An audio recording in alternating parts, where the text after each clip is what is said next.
Hello there, and welcome to my channel, Novice Modelling in a Midlife Crisis. My name is Andy, and today we're doing a What's in the Box kit review on my Tamiya kit number 60781, 172 scale Ilyushin IL-2 Shturmovik, or more popularly known as the Flying Tank.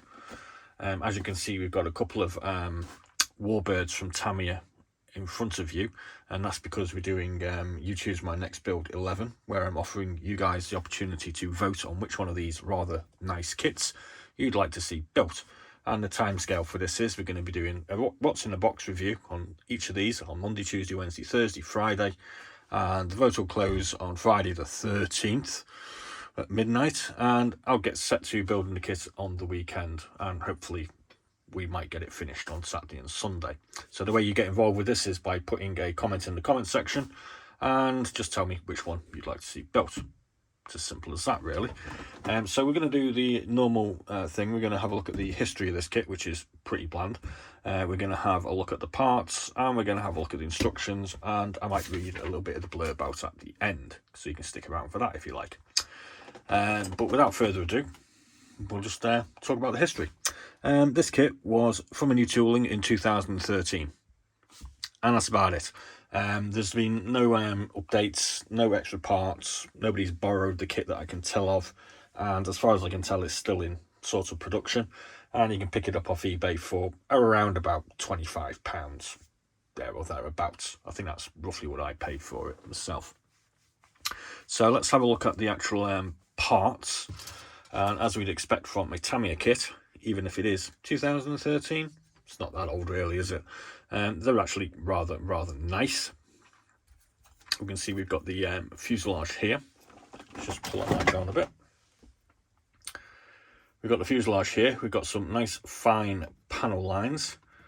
There are, I don't know whether some hints of rivets on this. I don't think there are, but it's just my eyes. I've been looking at plastic for far too long, it would appear. So we've got some nice faint panel lines on here. Indented ones, are not raised, obviously. We've got a very nice looking form. Plastic feels very nice and smooth. I haven't seen any flash or any broken parts or anything like that. So that's our main fuselage. This is the central undersection of the wing. And we can see we've got our two areas for our undercarriage to go here. We've got some detail on the bottom, and we've got some mounting points for rockets or bombs. I'm not quite sure which ones they are. We have our tail planes here. They are double-sided, so there's no sticking those together. We've got a pilot stick up the front here.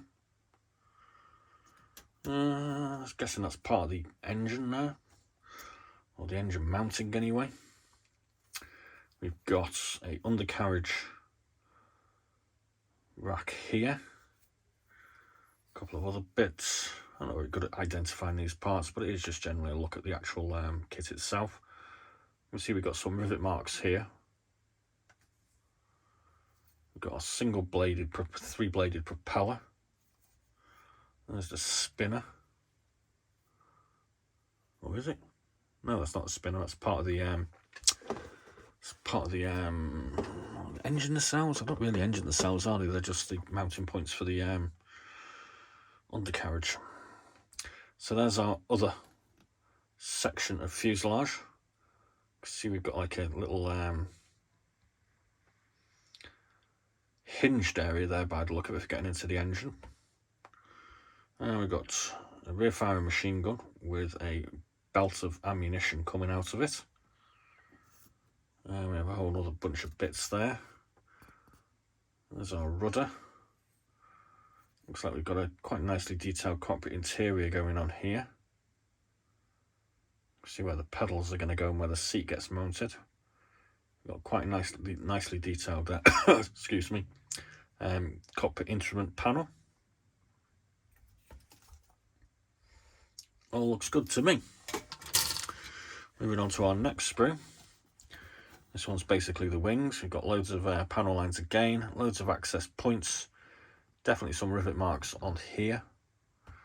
We've got fixed ailerons, That'd be like a little dive break maybe, not quite sure. A couple of guns. And we've got the underside here. Got a mounting point just there for a bomb or some rocket rack maybe. Again, full of access panels and whatnot. Here we have another sprue. It's got our engine manifolds. It's got some quite nicely detailed wheels. Got a bomb, 2 rockets, and that's going to be our bomb rack, I should think. We get 2 identical sprues of that, so we won't bother looking at the other one. And here we have our cockpit canopy. There's the main section. As we can see, there's actually quite a lot of metal work in there that needs painting up. It does appear to have a section dividing the pilot from the rear gunner.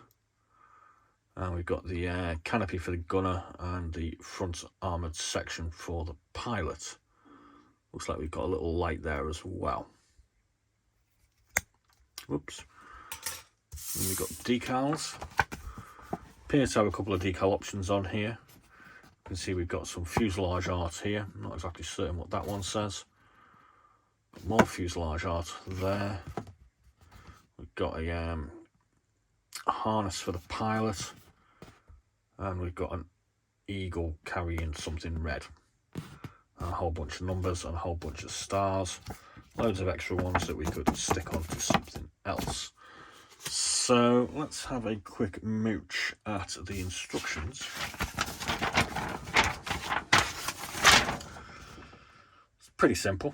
Tamiya, some of my favourite instructions, gives you information on what's actually going on. So we've got the fuselage sections going together here. Section 1. We're doing the pilot's seat and the cockpit interior in section 2. Section 3, attaching the gun base. Section 4, sticking the cockpit in the camouflage into the fuselage. Section 3, addressing the wing upper surfaces. Looks reasonably simple, doesn't it? Section 6, lower fuselage. Section 7, wing under surfaces. Section 8, wing assembly. Attaching the wing and the tail sections. Attaching the main landing gear. Attaching the wheels. What have we got here? Landing gear covers, and then we've got some ornaments to go on as well. There's our rockets, all detailed with what colours these are supposed to be done in. And then we have a couple of black and white. Oh, I forgot this bit. We've got the rear gun going in with the propeller and spinner. That's shown us where that's going to go in there. And putting the final parts on. And we'll end up with something like this. As you can see, it's got the script on there on this this eagle. It's a pretty cool looking one. I think we're going to have to do that one if we do this. And we've got another one here, 1944 Leningrad, with more script on it. And we've got another one here. Strangely, there's no red stars on the wings for these. I seem to have an abundance of red stars on the decal sheet. Interesting. It's actually got a 3-colour camouflage pattern of 2 greens and 1 tan as well. So I'm just going to read a bit of this blurb out because I found it quite interesting. It's halfway through. As the war progressed, Russian pilots learned to use their IL-2s more effectively. One tactic that was developed involved a group of IL-2s which flew in a circle while individual aircraft broke off to attack one by one to keep the enemy under continuous fire. The rockets and the 100-kilogram bombs were generally inaccurate, so the 23mm cannon were the main weapons used to target the weaker rear and top armour of the enemy tanks. In preparation for the Battle of Kursk, which took place in July 1943, some IL-2s were equipped with 37mm cannons. It was also during this battle that PTABs, Russian abbreviation for anti-tank aviation bomb, were employed by IL-2s. A single IL-2 could carry about 200 of these bomblets, which would saturate an area 70 metres long by 15 metres wide when dropped from an altitude of 300 metres. The effectiveness of the PTAB was demonstrated when IL-2s used them against German panzer divisions at Kursk. 70 of the 5th 9th Panzer Division's tanks were knocked out in just 20 minutes of the attack, while the 3rd and 17th Panzer Divisions each lost about 300 vehicles in 2 and 4 hours respectively. Formations of low-flying, seemingly indestructible IL-2s had a psychological impact on German troops, who gave them nicknames such as the Flying Tank. As about 36,000 examples produced of the IL-2 production made up approximately 1/3 of Russia's total aircraft production of World War II. Together with the T-34 tank, the IL-2 could be considered one of the key weapons which contributed to the eventual Russian victory. I mean, I think it's a blooming awesome looking plane. I mean, I've got a full set of Second World War Tamiya warbirds, and I picked these 5 out here to offer as a You Choose My Next build, because I kind of like all of them for a little particular thing.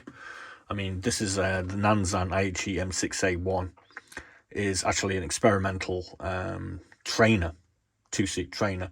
It's actually a partial development of a float plane, which was I've actually built already, which was designed to go in a float plane carrying cargo submarine, which was designed to attack the Panama Canal. And it's orange. I mean, orange is an awesome colour. It's my favourite colour, so that's why we put that one in. De Havilland Mosquito should be self-explanatory. The Wooden Wonder, it's my favourite Second World War British aircraft. Everybody loves a Stuka. It's a horrible and beautiful looking aircraft, but this one's armed with twin 37mm cannons underneath as an anti-tank aircraft, so that looks potent and very, very dangerous. We've obviously got the Shturmovik and the F4U-1D Corsair with its gull wing wings is a particularly pretty looking aircraft, but especially in this blue colour with yellow. So I mean, I kind of need a blue aircraft to put in my display cabinet. So that's why we picked those 5 particular ones. So please do get involved and drop a comment in the comment section and let me know which one you would like to see built. And like I say, the voting will end on Friday the 13th. And we'll build it over the weekend, hopefully. So thanks very much for watching. Please do like and subscribe. And as always, be seeing you.